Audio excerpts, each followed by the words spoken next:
UGC के नए regulations की, जिस पर सुप्रीम कोर्ट ने रोक लगा दी, ये कहते हुए इसकी भाषा अस्पष्ट है।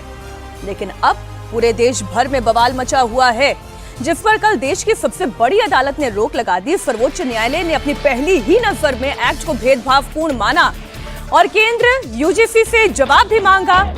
लेकिन सुप्रीम कोर्ट के रोक लगाने के बाद दिल्ली की जवाहरलाल नेहरू यूनिवर्सिटी में यूजीसी नियमों के सपोर्ट में प्रदर्शन होने लगा, नारेबाजी होने लगी। और फिर क्या था? ब्राह्मणवाद का पुतला फूंका गया।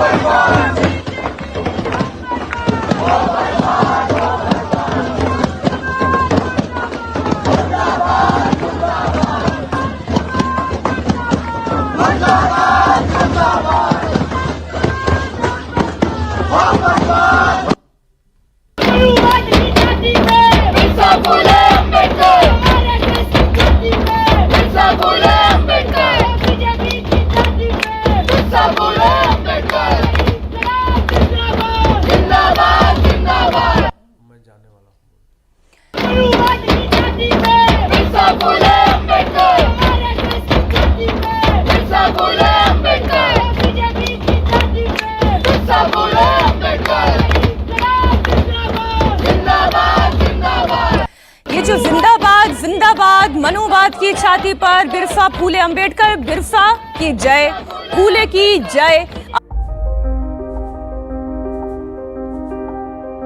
अंबेडकर की जय, इसमें किसे आपत्ति हो सकती है? अवधेश जी, ये जय जयकार तो हर नागरिक करता है, क्योंकि जो संविधान दिया वो संविधान सवर्णों के लिए भी था, वो अगड़ों के लिए भी था, वो पिछड़ों के लिए भी था। लेकिन जो सुप्रीम कोर्ट यूजीसी के नए नियमों पर कह रहा है, समानता की बात से किसकी छाती पर सांप लौट रहे हैं?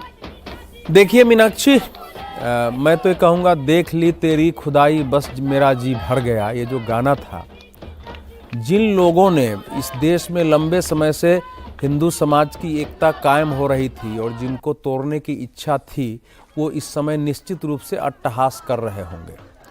अब जेएनयू में जो नारे इस समय लग रहे हैं, अब उस पर टिप्पणी कल सुप्रीम कोर्ट ने क्या कहा है? सुप्रीम कोर्ट ने, जैसे हमारी आपकी जो भाषा होती है ना, कोई ड्राफ्ट करके ले आया, आप उठा के फेंक देते हैं, क्या ड्राफ्ट है? ड्राफ्ट होता है किसी दूसरे को बुला करके आप ड्राफ्ट कराते हैं। सुप्रीम कोर्ट ने कहा है कि इसमें विनियमन की भाषा कहाँ है? इसको तो पूरा का पूरा एक्सपर्ट को देंगे तो रीमॉडलिंग इसको करनी पड़ेगी पूरे का पूरा। तो वो तो उसी ढंग की भाषा थी।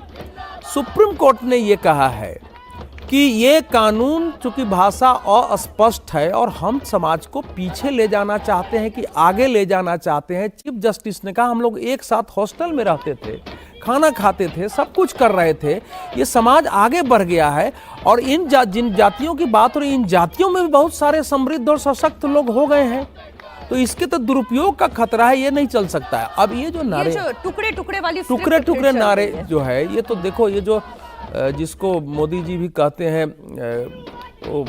अर्बन नक्सल, मैं कहता हूं कि ये नौ वामपंथी हैं, इनको यही पढ़ाया गया है। दो स्थितियां हैं देश में, क्योंकि जो नई पीढ़ी है सवर्णों की, 40 साल 35 साल पहले वाले ने तो देखा है कि चलो दलितों के साथ कुछ अत्याचार हुए, लेकिन जो 40-45 साल के लोग हैं वो देखते हैं तो हम तो इनके साथ खा रहे हैं, इनके साथ उठ बैठ रहे हैं, इनके साथ पढ़ रहे हैं, कहां अत्याचार हो रहा है?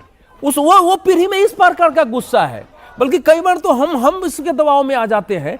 तो वो जो इनको नहीं समझ आई, ये पीढ़ी को लग रहा है कि अगर ये बातें हो गई तो जो कुछ विशेषाधिकार हमारे अंदर है, इसके नाम पर जिनके एनजीओ चलते हैं बड़े बड़े, दुनिया भर से फंडिंग आते हैं दलितों के एक्टिविस्ट के नाम पर, और वो उनको लग रहा है कि इस इशू को अगर नहीं बनाए रखा झूठ सच बोल करके तो हमारा क्या होगा।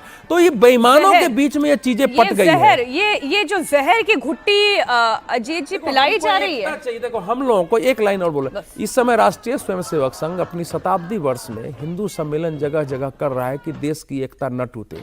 वहां भी लोग प्रश्न उठा रहे हैं कि ये सरकार, ये ऐसा क्यों हो गया, क्या एकता की बात कर रहे हैं, क्या उत्तर दिया जा सकता है? लंबे समय से आप काम करते हैं। हालांकि यूजीसी के विषय पर हम ये भी चाह रहे थे कि आरएसएस के बड़े बड़े विचारक भी अगर कोई टिप्पणी करते तो हम वो भी देखते। तो ये संघ का तो कैरेक्टर नहीं है, दिन रात लोग गाली देते हैं, कभी वो टिप्पणी करने आते हैं। लेकिन जेएनयू के कैंपस में अजीत जी, आरएसएस, बीजेपी, ब्राह्मणवाद, मनुवाद, सबके ऊपर वो टुकड़े टुकड़े वाली वही रटी रटाई सी स्क्रिप्ट चलाई जा रही है।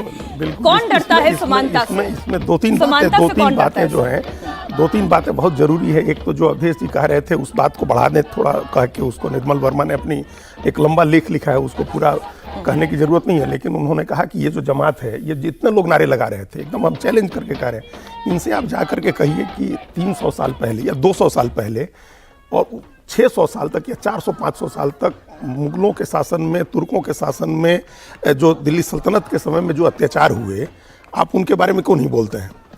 तो वो कहेंगे कि नहीं, इससे सामाजिक विद्वेष बिगड़ेगा। लेकिन उसके पहले 1000 साल पहले जो होता था, मनुवाद जिसको कह रहे हैं, वो तो भाई 2000-1500 साल पहले की बात है ना। तो वो जो होता था वो खोलेंगे, उससे सामाजिक विद्वेष नहीं बिखरेगा। नहीं होगा। ये जो लॉजिक है, इनसे इस बात पर बहस होनी चाहिए है कि ऐसा क्यों सामाजिक विद्वेष उससे बिखरेगा, इससे नहीं बिखरेगा। एक तो ये बात है। वो जो इन्होंने कहा नौ वामपंथ और अर्बन नक्सल, आप उनको जो कहिए, लेकिन हमारी शिकायत ये है कि क्या आरएसएस के लोग या भारतीय जनता पार्टी के लोग ये नहीं जानते थे कि ये जो रेगुलेशंस लाए जा रहे हैं, इनका क्या रिपरकशन होगा? इतनी दूरदृष्टि नहीं थी लोगों में कि आज अगर इसके विरोध में सवर्ण समाज उतर रहा है, सवर्ण छात्र उतर रहे हैं, प्रोफेसर उतर रहे हैं, बुद्धिजीवी उतर रहे हैं, तो अगर इसको बदला जाएगा तो इसके विरोध में लोग उतरेंगे, पिछड़ी जाति के लोग, दलित जाति के लोग।